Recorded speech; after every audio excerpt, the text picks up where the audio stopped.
के जरिए अस्पताल लेकर जाया जा रहा था और उसी दौरान 2 आरोपियों ने महिला के गया बिहार एक छोटा सा शहर जहां हर साल हजारों लोग अपने सपने लेके आते हैं, नौकरी, इज्जत और एक नई जिंदगी के लिए। लेकिन 24 जुलाई 2025 को एक ऐसी घटना घटी जहां मदद के लिए बुलाई गई एम्बुलेंस मौत से भी भयानक साबित होती है। BMP 3 parade ground Bodhgaya home guard की फिजिकल टेस्ट चल रही थी। हंड्रेड्स ऑफ कैंडिडेट भाग रहे थे। धूप छाया का संघर्ष, हर किसी के सपने दौड़ रहे थे। उसी भीड़ में एक 26 साल की लड़की थी जो कि होमगार्ड की नौकरी के लिए आई हुई थी। वो भी इस दौड़ में हिस्सा लेती है और वो स्टीम हीट के कारण वो बेहोश हो जाती है। वहाँ पर के वॉलंटियर उसके पास आते हैं और वो यह देखते हैं कि वो उसकी हालत इतनी ख़राब है कि वो ठीक से रिस्पॉन्स भी नहीं कर पा रही थी। मेडिकल रूल्स के मुताबिक एम्बुलेंस को बुलाया जाता है। एम्बुलेंस आती है, उसमें थे विनय कुमार जो ड्राइवर थे और अजीत कुमार टेक्नीशियन के रूप में मौजूद थे और उसमें कोई भी फीमेल स्टाफ मौजूद नहीं थे। विक्टिम को लिफ्ट किया गया और एम्बुलेंस से उसे हॉस्पिटल के लिए ले जाया जा रहा था।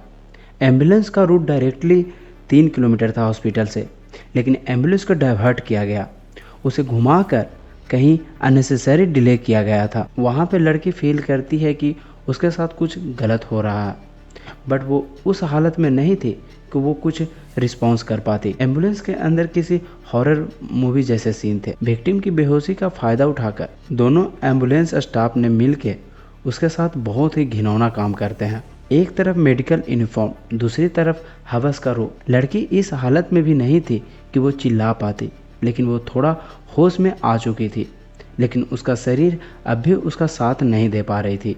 एम्बुलेंस एक ऐसी जगह बनी जहाँ पर किसी की आवाज़ बाहर नहीं जा रही थी और अंदर गूंजती तो सिर्फ उस लड़की की गुहार का।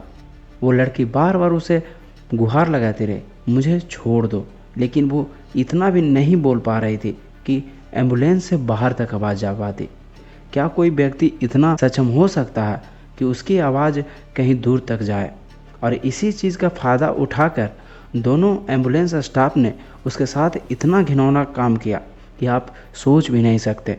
हॉस्पिटल पहुंचते ही विक्टिम को एडमिशन मिलता है। दोनों स्टाफ ने मिलकर उसे धमकाया था कि अगर ये बात बाहर बताई तो मैं तुम्हें जान से मार दूंगा, लेकिन लड़की ने हिम्मत दिखाते हुए वो अपनी बहादुरी का सबूत देती है। वो डॉक्टर से बताती है कि मेरे साथ एक ऐसा घिनौना काम हुआ है जो कि मैं बता नहीं सकती, और यह बात डॉक्टर ने पुलिस को इन्फॉर्म कर दी है। जब पुलिस आती है तो लड़की FIR दर्ज कराती है। यह FIR बोधगया के पुलिस स्टेशन में दर्ज होता है। दोनों को गिरफ्तार किया जाता है। SIT टीम बनाई जाती है, स्पेशल इन्वेस्टिगेशन टीम। एम्बुलेंस का GPS डेटा ट्रैक हुआ, CCTV फुटेज को देखा गया।